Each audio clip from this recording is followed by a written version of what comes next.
Kisah ini dibuka dengan Arka, seorang kesatria tengkorak yang kekuatannya udah kelewat batas alias overpower. Dia cuma punya satu keinginan, yaitu hidup santai sebagai tentara bayaran di dunia fantasi abad pertengahan. Padahal sebelum terakhir kembali jadi tengkorak sakti Mandraguna dengan ciri level mitos, hidupnya di bumi sebagai seorang gamer penggila gulat itu luar biasa ngebosenin. Saking biasanya, gak ada yang menarik gitu buat diceritain. Makanya saat tiba-tiba ia terbangun sebagai karakter gamenya di dunia anta beranta, Arka langsung girang ngecek semua skillnya yang seabrek. Tapi kegembiraannya itu gak bertahan lama. Begitu melihat pantulan dirinya di sungai, dia baru sadar wajahnya udah lenyap, hanya menyisakan tengkorak kosong, persis seperti avatar yang dia ciptain. Setelah syok sesaat, dia pun mutusin buat lanjut hidup dan berjalan ke kota terdekat. Di sana, ia menemukan fakta konyol. Ternyata, jadi tengkorak pun bisa keroncongan. Akhirnya, demi mengisi perut dan mendapatkan status yang jelas, ia pun mendaftarkan diri ke guild tentara bayaran, memulai lembaran baru dalam hidupnya yang biasa aja.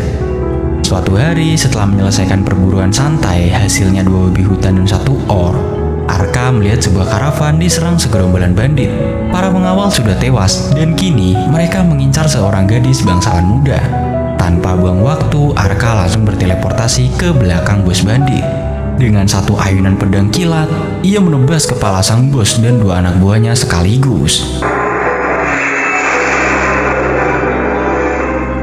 Sisa bandit yang melihat itu tentu aja panik dan lari tunggang langgang. Namun, Arka tidak membiarkan mereka lolos. Dia menggunakan serangan jarak jauh, yaitu tebasan Wyvern yang secara efektif membebaskan mereka dari repotnya pengadilan dunia dengan tiket sekali jalan menuju akhirat. Meskipun kekuatannya udah seperti pakai cheat code, Arka sadar betul identitasnya sebagai tengkorak hidup bisa jadi masalah besar jika sampai ketahuan. Karena itu, ia memutuskan untuk tetap low profile, dan dia pun mengambil misi pertamanya sebagai pengawal seorang gadis yang ingin memetik tanaman obat. Awalnya si gadis kliennya itu agak kaget setengah mati ya ngelihat pengawalnya ini. Dalam benaknya, menyewa kesatria sekelas Arka untuk misi sederhana ini terlalu berlebihan. Ibaratnya menyewa Lamborghini hanya untuk jadi taksi gitu. Tapi seiring berjalannya waktu, ia mulai merasa nyaman dan bahkan asyik mengajari Arka tentang berbagai jenis tanaman obat di sepanjang perjalanan. Di tengah hutan, Arka melihat seekor anak rubah berekor 9 yang terluka di semak-semak. Awalnya si rubah kecil itu sangat galak dan waspada. Tapi setelah Arka berhasil menangkap dan menyembuhkan lukanya dengan sihir, rubah itu pun langsung jinak dan memutuskan untuk mengikutinya. Arka di sini pun memberinya nama sebagai Ponta. Tak lama kemudian, mereka tiba di bagian hutan yang lebih dalam. Dari atas tebing, mereka menyaksikan pemandangan menakjubkan, yaitu sebatang pohon sakura putih yang sedang mekar sempurna seorang diri. Si gadis yang terlalu bersemangat untuk mengumpulkan bunga-bunga indah itu langsung menuruni tebing dan berlari ke arah pohon. Namun, Arka dan Ponta merasakan hawa keberadaan monster yang mengintai di sana. Sesosok monster mirip sepupu Godzilla, seekor basilik berkaki 6, muncul dari persembunyiannya. Melihat Mang Sampo di depannya, monster itu mengangkat kakinya, siap mengubah si gadis menjadi daging cincang. Beruntung, Arka dengan sigap menggunakan skill teleportasi jarak pendeknya, yaitu langkah dimensi, untuk menyelamatkan gadis itu tepat pada waktunya. Sang basilik kemudian menyemburkan napas beracun, tapi Arka kembali berteleportasi menghindar. Sambil terus bergerak, Arka dengan cepat mengkalkulasi jangkauan serangan monster itu dan memutuskan kalau pertarungan jarak dekat adalah pilihan terbaik. Dia di sini pun berhasil menahan serangan cakar si basilik. Namun, monster itu mengganti taktik dengan menggunakan lidahnya yang super panjang untuk menyerang. Arka terus-menerus menghindari setiap serangan hingga si basilik mulai tak sabar dan mempersiapkan serangan pamungkasnya, yaitu gelombang pembatuan yang akan mengubah semua makhluk hidup di sekitarnya menjadi batu. Dengan cepat, Arka merapalkan perisai suci, sebuah skill yang mampu menetralkan efek status apapun untuk melindungi dirinya dan juga si gadis. Kini, basilik itu semakin murka dan menyerang dengan lebih banyak lengan. Untuk sesaat, sang kesatria lapis baja itu mulai sedikit kewalahan. Merasa pertarungan ini tak boleh berlarut-larut, Arka akhirnya mengeluarkan salah satu jurus andalannya, yaitu penghakiman. Sebuah lingkaran si raksasa seketika muncul di bawah basilik, dan dari sana, Arka memanggil pedang petir segede gaban yang menyambar dari langit, yang langsung menghanguskan monster itu dalam sekejap.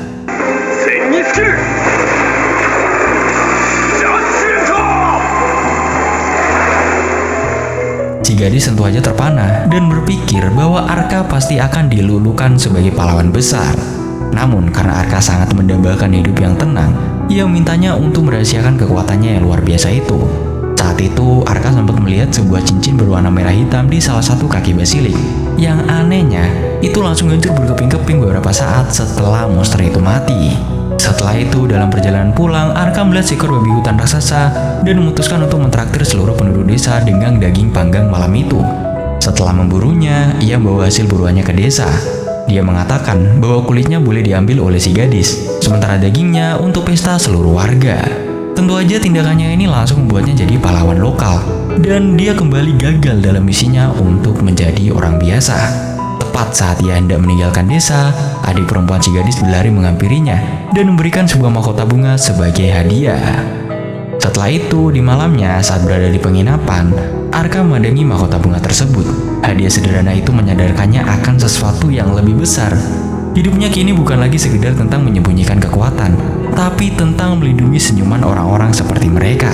Demi orang-orang yang mungkin membutuhkannya, ia bertekad untuk bekerja lebih keras mulai esok hari. Setelah pencerahan kecil yang didapatnya, Arka gak buang waktu dan langsung mengambil misi perburuan bandit.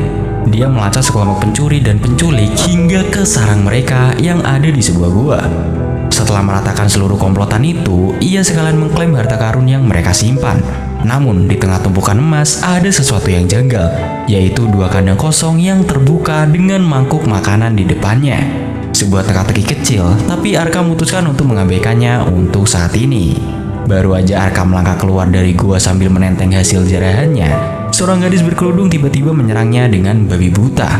Awalnya, Arka mengira ini sisa bandit yang lain, tapi dia langsung sadar kalau lawannya kali ini berbeda. Teknik pedang si gadis ini luar biasa, serangannya lincah dan mematikan, nyaris mengimbangi kecepatannya si Arka. Di tengah duel sengit itu, Arka melihat telinga si gadis yang runcing dan langsung teringat. Ini adalah gadis elf yang pernah ia lihat di pasar beberapa hari yang lalu. Disinilah kesalahpahaman terjadi. Gadis bernama Ariane itu ternyata seorang pejuang elf yang sedang mati-matian melindungi kaumnya dari penculikan manusia. Dia mengira kalau Arka adalah bagian dari komplotan bandit. Ariane yang dibutakan oleh amarah langsung menyerang Arka dengan tuduhan keji. Arka mencoba menjelaskan, tapi si gadis elf ini sama sekali gak mau mendengarkan. Namun, amarahnya mendadak reda saat matanya menangkap sosok Ponta, si rubah kecil. Kewaspadaannya langsung turun. Dia bertanya pada Arka, bagaimana mungkin sosok makhluk roh mau mengikuti seorang bandit? Arka sendiri sempat berpikir mungkin gadis ini hanya lulu melihat anak anjing yang imut. Tapi Ariane menjelaskan bahwa anak anjing itu adalah makhluk roh yang sangat pemilih dan gak akan sudi gitu mendekati orang berhati jahat. Fakta bahwa Ponta begitu lengket dengan Arka adalah bukti tak terbantahkan bahwa Arka adalah orang yang baik. Seketika itu juga Ariane langsung meminta maaf. Dia akhirnya menceritakan bahwa bandit belakangan ini marak menculik para elf untuk dijual sebagai budak. Mendengar itu, Arka langsung connect. Dia akhirnya paham fungsi kandang-kandang kosong di dalam gua tadi. Saat ia hendak memeriksanya lagi, Ariane memberitahunya bahwa tempat itu udah pasti kosong. Arka pun menawarkan bantuan, namun Ariane dengan tegas menyuruhnya untuk tidak ikut campur urusan bangsa elf. Lalu dia pergi gitu aja tanpa bertukar nama. Bagi Arka yang berjiwa gamer, ini jelas sebuah event quest yang gak mungkin dilewatkan, yaitu ngebantuin seorang gadis cantik lalu merekrut dia ke dalam tim. Keesokan harinya, Arka menggunakan langkah dimensi untuk berteleportasi ke hutan lebat yang disebut-sebut sebagai tempat tinggalnya para elf. Dan bener aja, ia langsung mendengar suara manusia. Di sana, sekelompok bandit sedang menyekap anak-anak elf di dalam kandang, dipimpin oleh seorang bocah manja bernama Udan. Ketika salah satu anak elf menatapnya, bocah sadis itu menyiksanya hingga anak itu memohon ampun, lalu menusuknya. Darah Arka yang sebenarnya tidak ada, rasanya udah mendidih gitu melihat para bandit itu memperlakukan elf lebih rendah daripada binatang. Tepat sebelum Arka turun tangan, Ariane tiba-tiba melesat entah dari mana dan membunuh dua bandit dalam satu sergapan. Salah satu bandit berteriak pada Udan bahwa gadis itu adalah Dark Elf yang harganya bisa sangat mahal jika tertangkap. Udan pun menyeringai dan memerintahkan anak buahnya untuk menangkap Ariane hidup-hidup. Saat para bandit maju dengan senyum mesum, Ariane bergerak lincah, menebas dan mengiris lawannya satu persatu. Dia nyaris menghabisi mereka semua. Tapi Udan tiba-tiba berteriak. Dia mengancam kalau akan membunuh anak-anak elf jika Ariane gak berhenti. Ngelihat anak-anak kaumnya disandra, Aryani hanya bisa mengumpat pasrah. Dia tak berdaya saat para bandit mulai mengelilinginya. Di saat itulah sang pahlawan muncul. Arka muncul bak hantu di belakang Udan, mencengkramnya, lalu membantingnya dengan gerakan gulat ala WWE ke pohon terdekat. Melihat bosnya tumbang, para bandit lain pun membeku. Kesempatan itu tak disia-siakan oleh Aryani. Dia langsung melampiaskan amarahnya yang tertahan dan menghabisi sisa bandit yang ada di sana. Setelah keadaan aman, Aryani mencoba membebaskan anak-anak itu, tapi pintunya terkunci. Arka pun menawarkan bantuan, namun Aryani masih menunjukkan gengsinya. Arka di sini mengingatkan bahwa keselamatan anak-anak itu jauh lebih penting daripada harga diri bangsa elf. Tanpa banyak bicara, ia pun menghancurkan kunci baja itu dengan tangan kosongnya. Anak-anak itu awalnya lari ketakutan melihat tengkorak hidup, tapi Aryani segera menenangkan mereka. Saat itulah ia sadar kalau anak-anak itu udah dipasangi kalung pemakan mana yang menghalangi mereka untuk menggunakan sihir roh. Aryani jadi paham kenapa tidak ada yang bisa kabur, tapi dia sendiri gak bisa melepaskan kalung terkutuk itu. Arka sekali lagi bertindak. Dengan santainya, ia merapalkan mantra anti kutukan, melepaskan kalung dari leher gadis yang terluka, dan bahkan sekalian menyembuhkan luka-lukanya. Aryani hanya bisa melongo. Dia sadar tidak ada kesatria normal yang punya rentetan skill selengkap ini. Mulai dari ilmu pedang, sihir teleportasi, mantra anti kutukan, hingga sihir penyembuh. Sementara Aryani sibuk dan heran, Arka sudah membebaskan semua anak, yang kini justru mengerubunginya dengan ramah. Aryani kemudian memanggil ayam berbisik, burung yang berfungsi sebagai perekam suara sekaligus merpati pos, dan mengirim pesan agar seseorang datang menjemput anak-anak itu. Tak lama, dua penjaga elf datang dan membawa mereka ke tempat yang lebih aman. Sebelum berpisah, Arka berjanji pada anak-anak itu bahwa jika mereka dalam masalah lagi, dia pasti akan datang menyelamatkan mereka. Setelah itu, Aryani menyebutnya orang aneh, namun dengan nada penuh kekaguman. Dia mengakui Arka adalah manusia baik pertama yang ia temui, yang tidak memandang rendah kaum elf dan memiliki kemampuan sihir yang luar biasa, termasuk sihir teleportasi yang legendaris. Keduanya akhirnya mengenalkan diri dengan benar, dan Aryani berterima kasih sebesar-besarnya pada Arka. Lalu tiba-tiba seekor burung pesan lain datang untuk Aryani. Pesan suara itu berasal dari elf lain yang mengabarkan lokasi anak-anak lain yang diculik dan memintanya segera datang untuk membantu operasi penyelamatan. Aryani berpikir sejenak, lalu menatap Arka. Dia bertanya, apakah Arka bersedia ia sewa sebagai tentara bayaran saat itu juga. Dia mengaku belum pernah mempercayai non-elf, tapi kali ini ia mau mengambil resikonya. Tentu aja sang satria tengkorak menyambut tawaran itu tanpa ragu. Yang gak dianggap gitu. Perasaan itu semakin kuat saat mereka pindah ke sebuah restoran untuk membahas rencana. Di sanalah Arka mengetahui bahwa kedua elf itu memiliki nama belakang yang sama, yaitu Maple, yang Aryani sempat menawari Arka makan, tapi tentu aja ia menolak. Mana mungkin gitu dia membuka helm dan memamerkan wajah tengkoraknya di depan umum. Bisa-bisa mereka berdua menyerangnya sebelum ia sempat menjelaskan apapun. Sementara Danka, jangankan menawar, seolah dia tuh seorang kritikus kuliner yang profesional. Barulah ketika matanya menangkap Ponta yang bertengger manis di helm Arka, sebersih rasa percaya akhirnya muncul di wajahnya. Karena masih ada waktu cukup lama, Arka pamit untuk menyelesaikan beberapa urusan. Dia pun segera pergi untuk menjual semua barang rampasan dari para bandit. Lumayanlah untuk tambahan uang jajan. Arka menggunakan langkah dimensi yang senyap dan instan, membuat kedua elf itu terkejut. Selanjutnya, Aryani memberi isyarat agar mereka menyelinap masuk lewat jendela. Dia mencoba masuk lebih dulu, tapi terkadang aset berlebih bisa menjadi penghalang gitu. Dia pun tersangkut karena asetnya itu. Setelah berjuang susah payah dan akhirnya berhasil lolos dengan canggung, di sana ia kembali menemukan ruangan penuh mayat, dan tiba-tiba sebilah kunai melesat ke arahnya. Dengan santai ia menangkis serangan itu. Sesaat kemudian, seorang ninja bertubuh mungil menyerangnya dengan rentetan tendangan dan serangan kilat. Namun, Arka menahan semuanya dengan sama santainya. Di sini, Arka justru takjub melihat ninja sungguhan di hadapannya. Dan lebih kaget lagi saat menyadari ninja itu memiliki telinga dan ekor kucing, alias seorang wanita bis. Dia pun bersyukur atas keberuntungannya hari itu. Tiga ninja juga tampak kaget mendengar kesatria di hadapannya mengenali istilah maaf karena telah menyerang seseorang yang diakui oleh makhluk roh. Dia menebak kalau Arka ada di sana untuk mencari para elf, dan dia pun langsung beritahu bahwa mereka ada di ruang bawah tanah. Tak hanya itu, Dia juga memberikan setumpuk kertas berisi informasi penting. Arka lalu menyampaikan info yang ia dapat, lokasi di bawah tanah dan mansion. Tapi tentu aja ia merahasiakan soal si ninja itu. Dia mengambil semua pujian dengan mengaku. Di tempat aman, Arka melepaskan kalung pemakan mana dari leher para gadis. Mereka menangis haru dan berterima kasih padanya. Melihat semua ini, Danka akhirnya menaruh kepercayaan penuh pada Arka. Dia menyerahkan misi penyelamatan 2 elf terakhir kepada Arka dan Ariane. Sementara ia sendiri akan membawa anak-anak yang baru diselamatkan untuk kembali ke desa. Begitu mereka mendarat, seorang penjaga langsung meneriaki mereka. Rencana penyusupan kembali gagal. Arka yang udah bosen main petak umpet langsung melancarkan tebasan Wyvern untuk menghancurkan lonceng alarm yang ada di menara. Sengaja biar menciptakan keributan. Para penjaga pun panik mencari penyusup, tapi Arka dengan mudah bersembunyi di antara patung-patung kesatria. Di dalam, seorang pelayan berlari tergopoh-gopoh melapor pada Tuan Diento yang sedang bersiap-siap dengan para elf.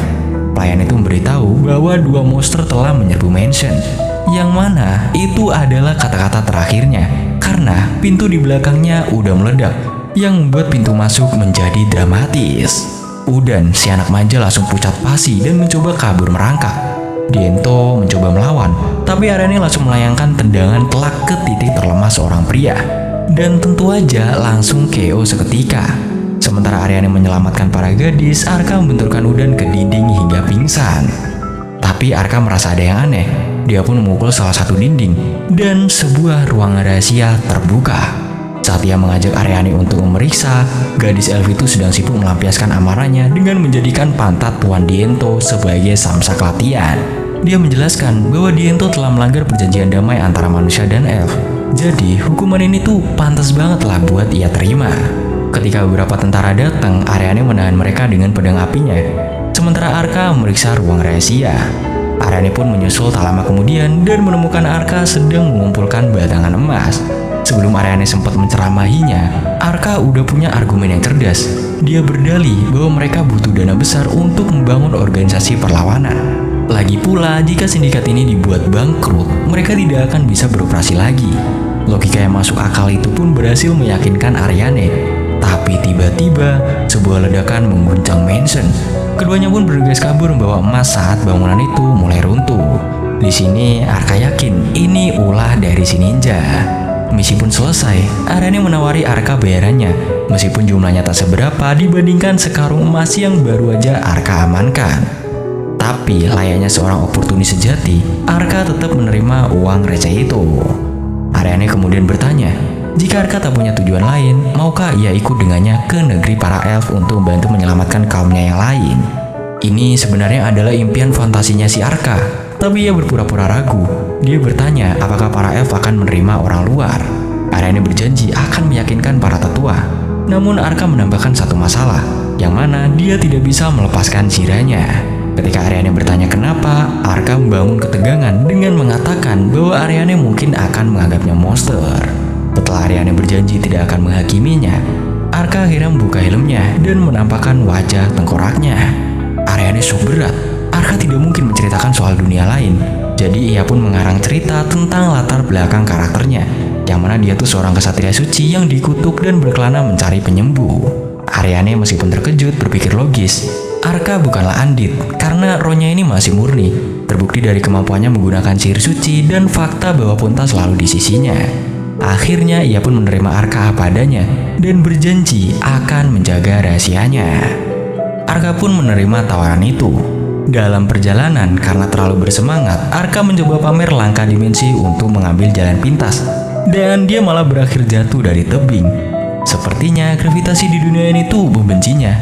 Malam itu saat mereka beristirahat, Arka mergoki sisi lain Ariane. Gadis elf yang biasanya kaku itu sedang asyik memeluk Ponta. Tentu aja Arka tidak melewatkan kesempatan itu untuk menggodanya. Beberapa hari kemudian mereka tiba di kota para elf. Pemandangan gerbang besi raksasa yang terangkat perlahan membuatnya terpukau.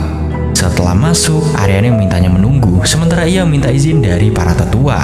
Sambil menunggu, Arka mengamati pagar kayu tua di sekeliling kota dan berpikir, elf itu emang lambat dalam segala hal, termasuk renovasi. Setelah menunggu sangat lama, Ariane pun kembali dengan izin. Kota elf itu tampak seperti desa pertanian, namun dengan rumah-rumah berbentuk polong raksasa yang sangat artistik. Di tengah kota berdiri sebuah pohon raksasa yang merupakan kediaman para tetua. Di sana, Arka bertemu tetua Dilian dan istrinya bernama Glennis. Mereka menyambutnya dengan hangat dan berterima kasih telah melindungi putri mereka. Saat itulah Arka sadar kalau Ariane adalah seorang putri Glennis yang usianya lebih dari 240 tahun, tapi tampak seperti wanita 30-an, mengkonfirmasi umur panjang para elf. Setelah membahas pelanggaran yang dilakukan Tuan Diento, Dilian berjanji akan membawa masalah ini ke Dewan Tetua. Saat makan malam tiba, Arka kembali gugup soal helmnya. Namun keluarga itu meyakinkannya bahwa rahasianya aman. Dengan ragu, Arka melepas helmnya dan untuk pertama kalinya setelah sekian lama, dia makan bersama orang lain. Keesokan paginya, Arka terbangun di ranjang nyaman dengan ponta yang menjadikan rongga dadanya sebagai tempat tidur. Sementara Dilian dan Ariane menghadiri Dewan Tetua, Glennis mengajak Arka untuk sparring. Arka sempat meremehkannya, namun Glennis yang ternyata adalah guru pedang Ariane dengan mudah bisa mengalahkannya. Statistik tinggi bukanlah segalanya, kata Glennis. Pengalaman tempur nyata adalah yang terpenting. Ibu rumah tangga yang tampak ramah itu menghajarnya 100 kali, memberikan pelajaran berharga bagi Arka. Malamnya, Arka mencoba pemandian air panas di rumah itu. Saat sedang asyik berendam, Ariane yang baru pulang langsung masuk tanpa merisau, dan dia pun berteriak kaget melihat tengkorak di bak mandinya. Insiden itu berakhir dengan Arka terkena ledakan sihir dan suasana canggung di meja makan. Dilian kemudian menawarkan kesepakatan baru. Sebagai bayaran untuk membantu Ariane selanjutnya, mereka akan memberikan informasi berharga, yaitu tentang sebuah sumber air panas di dekat pohon raksasa mahkota raja, yang konon bisa menyembuhkan segala kutukan. Elf bisa mendapatkan izin dari para roh penjaga untuk masuk ke sana, sesuatu yang mustahil bagi manusia. Di sini Arka pun langsung setuju. Malam harinya Arka merenung, apakah kutukan ini nyata atau itu hanyalah latar belakang karakter yang ia tulis iseng. Keesokan harinya Arka dan Ariane pergi pagi-pagi buta menuju ibu kota kerajaan Roden. Misi mereka adalah menemukan nama-nama yang tertera di kontrak penjualan elf. Namun pikiran Arka melayang, sama sekali tidak fokus pada misi. Ia terus dihantui kejadian semalam, yaitu fakta bahwa dirinya adalah tengkorak akibat sebuah kutukan. Dan kutukan ini terus kembali, tak peduli sekeras apapun ia mencoba menghapusnya. Begitu mereka keluar dari hutan, kemudian mengajaknya ke restoran terdekat untuk menyusun kembali rencana mereka. Di sana, Ariane menjelaskan bahwa rute normal ke ibu kota adalah dengan kereta yang memutari hutan. Namun, memotong jalan menembus hutan akan jauh lebih cepat. Seorang pelayan yang mendengar percakapan mereka dengan cepat menyarankan agar mereka tidak melewati hutan. Menurutnya, rute ini kini sangat berbahaya karena kemunculan sekawanan serigala berhantu. Monster-monster ini sering menyerang para pelancong dan para prajurit seolah tidak peduli. Mendengar nama serigala berhantu, Ariane sempat termenung sejenak. Namun kemudian ia menegaskan bahwa itu bukan masalah bagi mereka. Keputusan pun dibuat, mereka akan menembus hutan. Di tengah perjalanan, Arka bertanya, mengapa Ariane tampak begitu tertarik dan berhasil menjebak satu serigala asli di antara puluhan bayangannya. Momen itu kembali menyadarkan Arka bahwa statistik tinggi gak ada artinya tanpa pengalaman tempur. Karena merasa gak bisa bertarung seefisien Ariane, ia memutuskan untuk mengambil jalan pintas, yaitu menghabisi pemimpinnya langsung.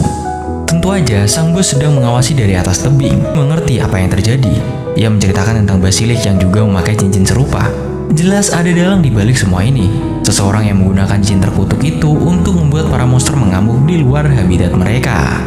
Setelah itu, Ariane meminta Arka menunggu sejenak, sementara ia mengumpulkan bulu ekor dari serigala yang telah ia kalahkan.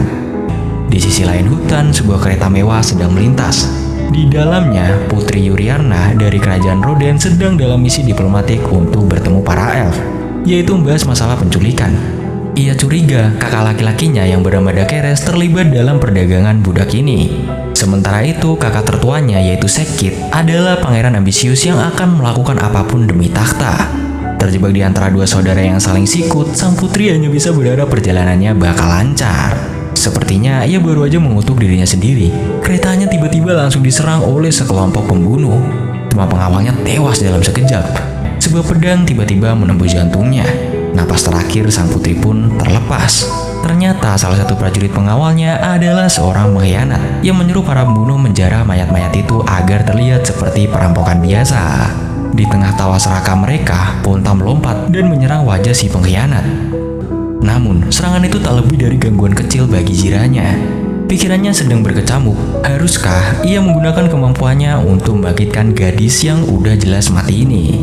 Di dunia game, ini adalah perbuatan baik. Tapi di dunia nyata, membangkitkan orang mati adalah hal yang sangat-sangat serius. Tuh, setelah selesai, kawanan serigala itu pun pergi. Kini, tak ada lagi saksi mata. Arka memutuskan inilah saatnya. Ia menggunakan keterampilan tingkat dewa yang disebut Resurrection. Cahaya suci yang menyilaukan menyelimuti area itu, membangkitkan kembali sang putri dari kematian. Ia berpidato mengatakan bahwa meski ada yang berkonspirasi untuk membunuhnya, Tuhan telah mengirimkan keajaiban sebagai tanda bahwa misi mereka harus terus berjalan. Kata-katanya berhasil membakar kembali semangat para prajurit. Dari balik semak-semak, Arka menyaksikan semuanya. Dia baru sadar kalau gadis itu bukan sekedar anak bangsawan, melainkan seorang putri kerajaan. Sambil berjalan kembali untuk menemui Ariane, ia merenungkan perbuatannya. Dia punya firasat kuat. Momen inilah yang mungkin akan mengubah arah sejarah dunia ini selamanya. Jadi target berikutnya. Tapi bukannya menyerang, gadis itu malah menyapanya dengan sopan dan berkata senang bisa bertemu lagi. Saat itulah Arka sadar, itu adalah Chiome, si gadis ninja Beastgrill yang ia temui di Olaf. Chiome memuji aksi Arka saat menyelamatkan para elf dan mengatakan ada sesuatu yang ingin ia bicarakan.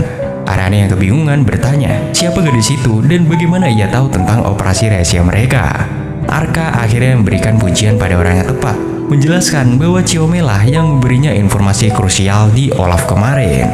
Gadis itu kemudian mengenalkan diri sebagai Chiome dari klan Jinin, salah satu dari 6 ninja teratas di desanya. Kemudian sisa obrolan mereka pun dilanjutkan di sebuah penginapan. Disinilah jiwa gamer dalam diri Arka bergejolak. Menurutnya, bertemu ninja berbulu sungguhan adalah puncak dari fantasi isekai. Setelah perkenalan formal, Chiome langsung ke intinya. Ia bertanya kenapa Arka memanggilnya ninja saat pertama kali bertemu. Tentu aja Arka tahu, tapi mengakuinya akan membongkar jati dirinya sebagai orang dari dunia lain. Jadi dia ngeles dengan mengatakan bahwa di negerinya, mata-mata dan pembunuh bayaran memang disebut sebagai ninja. Penjelasan itu membuat Chiome berpikir Arka berasal dari negara yang sama dengan pendiri legendaris klan mereka yang datang 600 tahun yang lalu. Arka langsung sadar, pendiri ninja di dunia ini juga orang Jepang yang terlempar ke dunia ini. Namun, Ariane memotong lamunan Arka dan menanyakan tujuan Chiome. Raut wajah gadis ninja itu langsung menjadi muram. Ia mengatakan butuh bantuan Arka. Kaum manusia binatang alias Beastmen menghadapi masalah yang sama dengan para elf, yaitu diculik dan dijual sebagai budak. Dengan putus asa, dia menawarkan informasi tentang elf yang diculik sebagai bayaran. Namun, Arka menjelaskan bahwa ia terikat kontrak dengan para elf dan butuh banget persetujuan mereka. Ngedengar itu, Chiome tambah sedih, tapi Ariane yang ngerasa nasib mereka serupa, merasakan gelombang solidaritas. Ia pun setuju untuk membantu Chiome, karena dia tahu betul bagaimana rasanya berjuang demi kaumnya sendiri. Chiome pun membawa mereka melewati hutan dan menunjuk lokasi aksi. Di perjalanan, Arka bertanya, apakah pendiri klan Jinin juga seorang Beastman? Chiome menjelaskan bahwa pendiri mereka adalah manusia bernama Hanzo. Awalnya, ia mata-mata kekaisaran, tapi ia tidak tahan melihat ketidakadilan terhadap kaum Beastmen dan akhirnya mendirikan klan yang bernama Jinin ini. Nama Hattori Hanzo membuat Arka semakin yakin ia jadi sedikit iri ada orang Jepang lain yang sudah menjadi legenda di sini. Mereka akhirnya tiba di sebuah tebing yang menghadap ke pasar budak terbesar di kerajaan, sebuah benteng yang dijaga super ketat, yang mana ini adalah serangan pengalih perhatian. Para ninja Beastman yang lain akan menyerang 4 pasar budak yang lebih kecil secara serentak. Dengan menyerang benteng utama ini, semua perhatian akan terpusat pada mereka, memberikan kesempatan kabur yang lebih besar bagi yang lain. Di sini, Ariane menyebut rencana itu sembrono, tapi Chiome sudah siap mengorbankan dirinya sendiri. Tidak ada yang dikorbankan setelah Arka. Ia mengatakan bahwa mereka akan bertarung bersama sampai akhir. Chiome ragu, tapi Arka mengingatkannya bahwa ia bisa menggunakan sihir teleportasi. Wajah gadis ninja itu langsung cerah. Kemampuan ini adalah secercah harapan yang mengubah segalanya. Dengan ini, mereka mungkin bisa menyelamatkan semua orang. Rencana pun diubah. Chiome pergi untuk memberitahu yang lain, sementara Arka bersiap. Baginya, persiapan berarti satu hal, yaitu makan. Setelah itu, ia memakai topeng konyol agar lebih menonjol sebagai umpan. Gak lama, Chiome kembali bersama ninja lain, yaitu seorang pria berotot yang bernama Goemon. Arka kembali terkejut mendengar nama ninja legendaris lainnya. Goemon menatap Arka dengan tajam. Lalu tiba-tiba mereka berdua terlibat adu gulat. Para gadis mengira mereka berkelahi, padahal beginilah cara para raksasa berotot menjalin pertemanan, yaitu dengan saling membanting. Keduanya di sini pun lalu tertawa, saling memuji kekuatan masing-masing. Singkat cerita, tengah malam pun tiba. Sekarang waktunya beraksi. Ariane dan Chiome menyelinap dari belakang, sementara Arka dan Goemon menghantam dari depan. Para penjaga yang melihat seseorang beastman raksasa dan cosplayer aneh bertopeng hanya bisa bingung. Tanpa basa-basi, Goemon menggunakan ninjutsu tanah untuk melapisi baunya dengan batu. Lalu dengan bantuan Arka meledakkan gerbang utama. Para prajurit berhamburan keluar. Arka menghajar mereka seolah mereka samsak latihan. Sementara Goemon mengubah tubuhnya menjadi baja, membuat senjata musuh patah saat mengenainya. Untuk menarik lebih banyak perhatian, Arka melancarkan peluru batu dan tertawa seperti penjahat gila. Goemon tak mau kalah, dia menghantam tanah dan memunculkan tombak-tombak batu. Arka yang kompetitif membalas dengan taring batu. Sialnya, sihir bumi mereka malah bergabung, saling menguatkan dan menciptakan kekacauan masif yang akhirnya mengubur mereka berdua dalam reruntuhan. Sementara itu, Ariane dan Chiome memanfaatkan kekacauan itu untuk menyelinap masuk. Chiome menggunakan ninjutsu air untuk menciptakan serigala air yang melibas para penjaga, sementara Ariane membakar sisanya dengan pedang apinya. Mereka akhirnya sampai di ruang bawah tanah, tempat para beastmen dirantai. Nama klan Jinin yang disebut Chiome langsung membakar kembali semangat para tawanan. Di gerbang depan, Arka dan Goemon akhirnya berhasil keluar dari runtuhan. Saat mereka hendak menyusul, para gadis sudah keluar bersama para beastmen yang telah dibebaskan. Misi evakuasi hampir selesai. Goemon memutuskan untuk berjaga di belakang, sementara yang lain memeriksa sel terakhir. Mereka menemukan pemandangan mengerikan, yaitu tumpukan mayat kerabat Chiome yang dibiarkan mati karena sakit. Kemarahan Arka di sini memuncak, tapi dia menahannya demi mengevakuasi para penyintas. Dengan sihir gate, ia menteleportasi semua orang ke tempat yang aman. Setelah semua selamat, Arka kembali ke sisi Goemon yang udah terluka parah. "Ayo kita musnahkan sampah ini," kata Arka. Mereka berdua melepaskan jurus pamungkas mereka sekali lagi dengan menggabungkan taring batu dan serangan tombak batu untuk meratakan seluruh pasar budak itu dengan tanah. Dari tebing lain, Ariane dan Chiome menyaksikan kehancuran itu. Arka kemudian berteleportasi kembali, membawa serta jasad para beastmen. Ariane melakukan kremasi untuk memberikan mereka pemakaman yang layak. Di depan api, Chiome bersumpah untuk menjadi lebih kuat lagi. Di sini misi pun berakhir, dan sebagai penutup, Arka dan Goemon kembali mempererat persahabatan mereka dengan satu ronde gulat lagi. Keesokan harinya, para ninja menempati janji mereka. Chiome memberitahu bahwa para budak elf dibawa ke Kaisaran Suci Revlon. Begitu mendengar nama itu, raut wajah Ariane seketika berubah menjadi sangat serius. Tanpa buang waktu, dia mengirim pesan suara pada Danka, lalu segera berangkat menuju ke Kaisaran bersama Arka. Perjalanan mereka pun di sini terhenti sejenak di sebuah gurun. Tiba-tiba di sini langit menjadi gelap, tertutup oleh kawanan besar wyvern yang terbang bagai karpet hidup. Sisi fantasi Arka langsung bergejolak melihat pemandangan itu, tapi Ariane justru kebingungan. Wyvern tidak seharusnya berpergian dalam gerombolan sebesar ini. Saking banyaknya, burung pesan mereka jadi terlalu takut untuk terbang. Arka hanya tersenyum dan berkata kalau dia bisa membereskan masalah kecil ini. Dia kemudian melompat dari tebing dan melakukan pendaratan pahlawan yang sempurna, membuat tanah di sekitarnya retak. Setelah itu, dia memutuskan untuk menggunakan serangan area tingkat menengah, yaitu Halilintar. Di sini awan gelap pun seketika berkumpul, menyambar para wyvern dengan petir tanpa ampun. Tapi sialnya, petir itu tidak padang bulu. Ariane dan rombongan kecilnya ikut terjebak dalam hujan petir itu. Ketika langit kembali cerah, Arka berteleportasi kembali dan mendapati teman-temannya yang udah pada matang merata gitu. Saat ia hendak bertanya apakah mereka baik-baik aja, seorang elf berambut hijau dengan gaya rambut mirip rumput malah sibuk mencatat data tentang kondisi mereka yang gosong. Sangat-sangat tidak membantu. Setelah insiden itu, Arka dan Ariane beristirahat di sebuah penginapan. Ariane masih marah besar karena Arka menggunakan serangan babi buta seperti itu. Namun, dia cepat mengalihkan topik dan mengeluarkan peta kekaisaran. Rute terpendek menuju tujuan mereka ternyata belum terpetakan dan sangat beresiko. Tapi ada hal lain yang mengganggunya. Sejak mendengar nama kekaisaran, Ariane tambah sangat khawatir. Dia akhirnya menjelaskan bahwa perbudakan elf masih legal di sana. Hanya dengan berada di kota perbatasan ini aja udah sangat berbahaya baginya. Lalu tiba-tiba si elf berambut hijau dari insiden wyvern tadi menghampiri meja mereka. Dengan santainya, dia memamerkan telinga runcingnya. Ariane panik, menyambar panci terdekat dan membekapnya ke kepala si elf, menyuruhnya menyembunyikan identitasnya. Anehnya, pemilik penginapan dan pengunjung lain malah menyapa si elf dengan ramah. Ariane pun di sini bingung.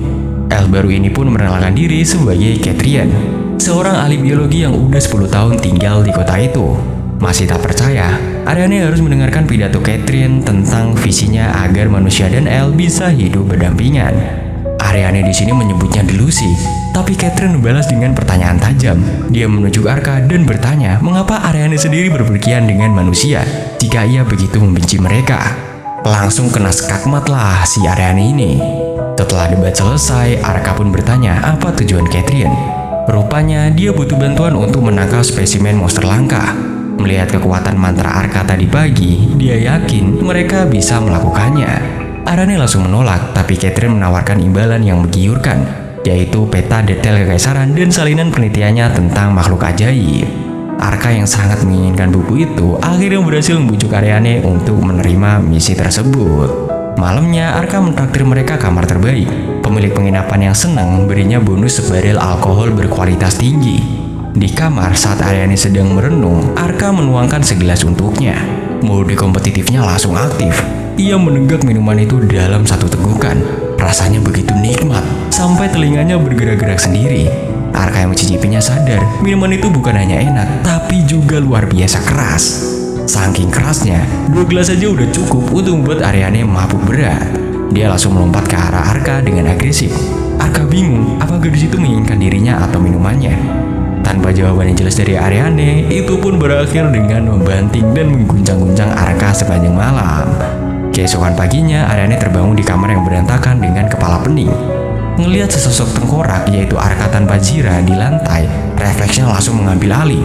Ia meledakkan Arka dengan sihir sebelum Arka sempat menjelaskan. Lagi, penderitaan mereka berlanjut saat pemilik penginapan menggoda mereka tentang suara benturan dari kamar mereka. Dan Catrian yang menyambut mereka dengan ucapan selamat pagi untuk malam yang intens. Wajah Ariane udah memerah seperti kepiting rebus. Mereka di sini pun akhirnya berangkat. Mabu perjalanan Ariane diperparah oleh bau busuk dari mayat-mayat goblin yang dibawa Catrian sebagai umpan cacing pasir. Teh khusus dari teman manusia Catrian sedikit membantu, membuat Ariane sedikit melunak pada manusia. Catrian menjelaskan target mereka adalah cacing pasir sepanjang 7-8 kaki yang lemah terhadap api. Tapi ia meminta spesimennya ditangkap hidup-hidup. Saat mereka sedang asyik mengobrol, Ariane sadar gerobak umpan dan teman manusia Catrian telah lenyap. Tepat saat ia berteriak, seekor cacing pasir raksasa muncul dari tanah. Ukurannya lebih mirip 70 kaki. Catrian hanya nyengir, berkata ia mungkin lupa menambahkan angka 0 di catatannya. Monster itu mengincar teman Catrian yang tergeletak.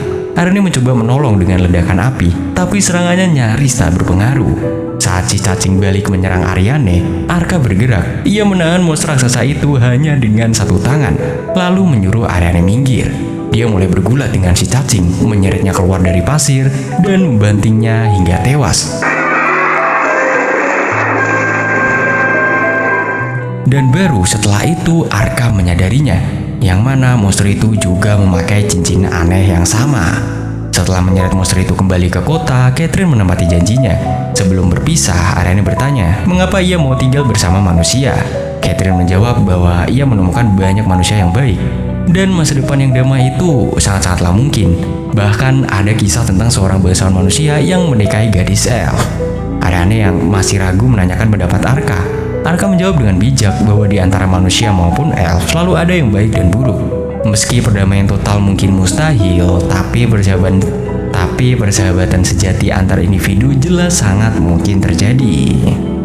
Singkat cerita, mereka akhirnya tiba di kota tujuan yang ternyata adalah kota militer di mana setiap sudutnya dijaga dengan ketat. Sadar bahwa mereka harus bergerak hati-hati, keduanya sepakat untuk berpencar mencari informasi.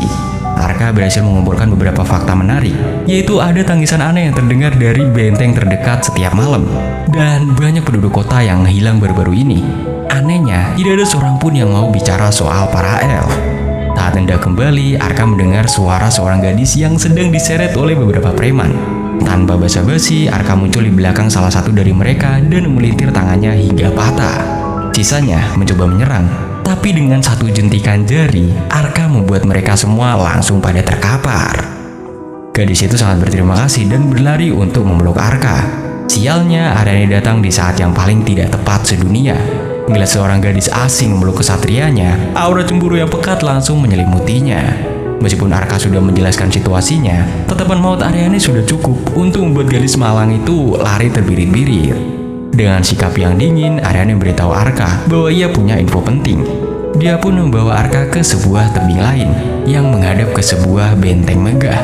Menurut sumbernya, para elf dibawa ke sana 4 bulan yang lalu. Di sini mereka pun langsung menyelinap masuk untuk memeriksanya.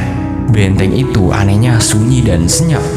Aryani menemukan sebuah pintu tersembunyi yang mengarah ke ruang bawah tanah berbau busuk. Setelah menggunakan ponta untuk mengalihkan perhatian para penjaga, Aryani mencoba membuka gerbang besi di depan mereka, tapi gagal. Setelah mendorong dengan sekuat tenaga, dia baru sadar kalau itu adalah pintu geser. Di dalam, semua sel penjara kosong, hanya menyisakan tulang belulang dan bau busuk. Mereka terus maju hingga tiba di sebuah goa bawah tanah yang sangat besar. Di sanalah mereka bertemu Fumba, seorang penjinak monster yang congkak. Begitu melihat Aryani, ia langsung mengklaim gadis elf itu sebagai miliknya dan menyuruhnya membunuh Arka. Yang mengejutkannya, Aryani benar-benar menuruti perintah itu dan langsung menyerang Arka. Arka bertanya pada Fumba apa yang telah ia lakukan. Tapi sebelum ia selesai bicara, Aryani mengangkat tubuhnya dan membantingnya ke tanah menggunakan gerakan gulat WWE favorit Arka. Saat itulah Arka sadar ini adalah sihir kutukan. Mantra anti kutukannya gak berpengaruh. Ada sesuatu yang terus-menerus merapal ulang mantra pengendali pikiran itu. Di dalam benaknya, Aryani sedang bertarung melawan kakaknya dalam sebuah ilusi latihan. Di dunia nyata, ia menyerang Arka tanpa henti. Saat itulah Arka melihat sepasang mata mengintai dari bayangan di balik kepala Aryani. Dia pun menyuruh Punta untuk bertindak. Rubah roh itu melompat dan menarik keluar seekor monster kecil pengendali ilusi dari kerudung Aryani. Arka segera membakar monster itu dan seketika Aryani pun pingsan. Fumba yang terkesan mengenalkan dirinya sebagai penjinak monster terhebat. Arka tidak meragukannya saat melihat cincin-cincin di tangan Fumba. Dia sadar inilah dalang di balik basilik, serigala, dan cacing pasir raksasa. Setelah menidurkan Aryani di sudut yang aman, Arka bertanya apa yang terjadi pada para elf yang diculik. Tawa congkak Fumba pun menggema. Ia berkata sebagian besar dihabiskan untuk eksperimen kekaisaran. Sementara sisanya ia jadikan pakan ternak setelah ia bersenang-senang dengan mereka. Mendengar penghinaan itu, amarah dingin yang membara menyelimuti Arka. Ia telah melihat banyak kejahatan, tapi Fumba adalah yang paling terburuk. Sebelum Fumba selesai memanggil harimau putih raksasanya, Arka bergerak. Dengan satu tebasan, sang harimau pun langsung tumbang. Fumba yang masih meremehkan Arka melepaskan seluruh koleksi monsternya. Mereka menyerang Arka dari segala sisi, tapi sang kesatria melibas mereka semua seolah sedang bermain Fruit Ninja.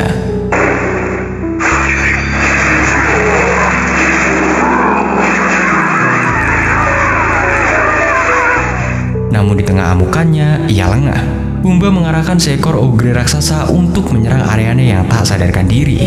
Tepat sebelum terlambat, Xiaomi muncul dan menjebak para monster dalam penjara air. Goemon dan ninja lainnya ternyata juga ada di sana dan sudah membereskan sisa monster Fumba. Arka bertanya, bagaimana Xiaomi bisa ada di sana? Gadis ninja itu menjelaskan bahwa ia sudah memberitahu Aryani semua informasi tentang tempat ini. Informasi yang dirahasiakan Aryani karena cemburu.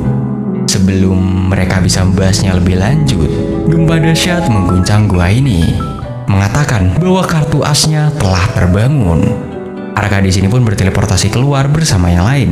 Dari udara, mereka menyaksikan sisi benteng itu retak dan hancur berkeping-keping. Dari kepulan debu, sesosok monster raksasa muncul. Itu adalah seekor Hydra berkepala 5, monster tipe air terkuat dengan kemampuan regenerasi super cepat. Arka yang merasa lebih nyaman di ketinggian bahwa mereka ke tebing terdekat dan melihat setiap kepala Hydra itu memiliki cincin yang sama. Xiaomi mengatakan bahwa Hydra adalah monster kelas penghancur bangsa dan menyarankan mereka buat mundur. Tapi itu terlambat. Sang Hydra melihat mereka dan melepaskan semburan air dahsyat yang melenyapkan tebing tempat mereka berdiri. Fumba yang mengira musuh-musuhnya telah tewas tertawa seperti orang gila. Inilah kekuatan sejatinya, kekuatan yang akan dia tunjukkan pada para tetua klannya yang dulu udah meremehkannya.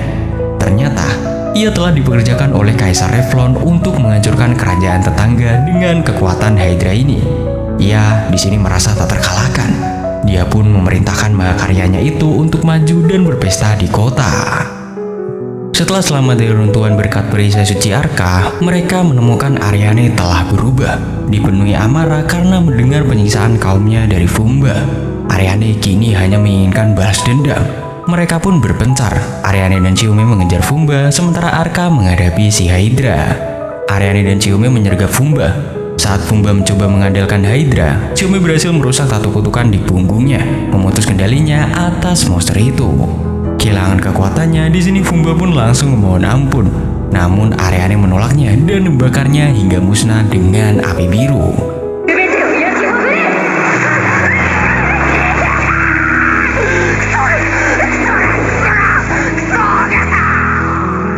Di sisi lain, Arka bertarung sengit melawan Hydra yang mengamuk. Setelah berhasil memenggal beberapa kepalanya dengan perisai dan sihir petir, ia menyadari kalau monster itu bisa beregenerasi. Untuk mengakhirinya, Arka menggunakan seluruh kekuatannya untuk memanggil iblis api, yaitu Ifrit. Ifrit yang seukuran dengan Hydra dengan mudah mendominasi pertarungan itu. Saat Hydra mencoba kabur, Arka melemparkannya ke angkasa. Dan atas perintahnya, Ifrit menghancurkan monster itu hingga menjadi abu dengan pilar api neraka raksasa.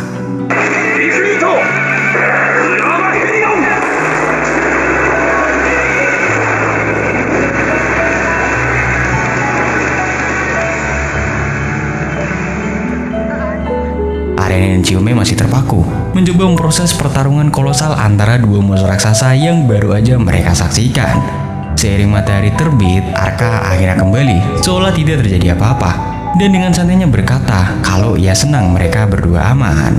Tentu aja, keduanya langsung berundungnya dengan pertanyaan soal iblis api raksasa yang muncul entah dari mana. Arka hanya menjelaskan bahwa itu adalah makhluk yang ia panggil dari dimensi lain, dan akan pulang sendiri dalam 5 menit. Caranya menjelaskan terdengar lebih santai daripada memesan ojek online. Seolah manggil iblis dari neraka adalah hal yang biasa ia lakukan setiap hari Selasa gitu. Tak lama kemudian, sebuah pesan suara dari Danka datang, membawa rentetan kabar baik yang mengejutkan, yang mana Putri Yuriarna dari Kerajaan Roden, atau yang kita kenal dengan gadis yang diselamatkan Arka, telah berhasil menemui salah satu tetua elf. Sang putri menyatakan bahwa Kerajaan Roden bertanggung jawab penuh atas penculikan para elf. Dia berjanji akan mengerahkan seluruh kekuatan kerajaannya untuk menemukan mereka yang hilang. Namun, bukan itu aja, dia juga berhasil menegosiasikan sebuah aliansi. Dia menjelaskan kepada tetua bahwa kedua kakaknya didukung oleh kekaisaran rasis yang membenci non-manusia. Untuk mencegah mereka naik takhta, sang putri ingin menjadi ratu. Sebagai imbalannya, jika para elf mendukung klaimnya, ia berjanji akan bertarung bersama mereka jika kekaisaran suci Revlon berani menyerang. Para tetua dengan senang hati menerima tawaran aliansi itu. Ini merupakan sebuah langkah besar menuju dunia di mana manusia dan elf bisa hidup berdampingan dengan damai. Anehnya, berita super positif ini tidak membuat Ariane bahagia. Sebaliknya, ia malah merasakan kehampaan yang aneh. Tujuan hidupnya yaitu menyelamatkan kaumnya dari kekejaman manusia seakan direnggut begitu aja. Justru sekarang, manusialah yang akan memimpin pencarian kaumnya. Kenyataan bahwa manusia bisa memperlakukan elf sebaik ini membuatnya shock. Dia teringat kata-kata Cetrion dan Arka.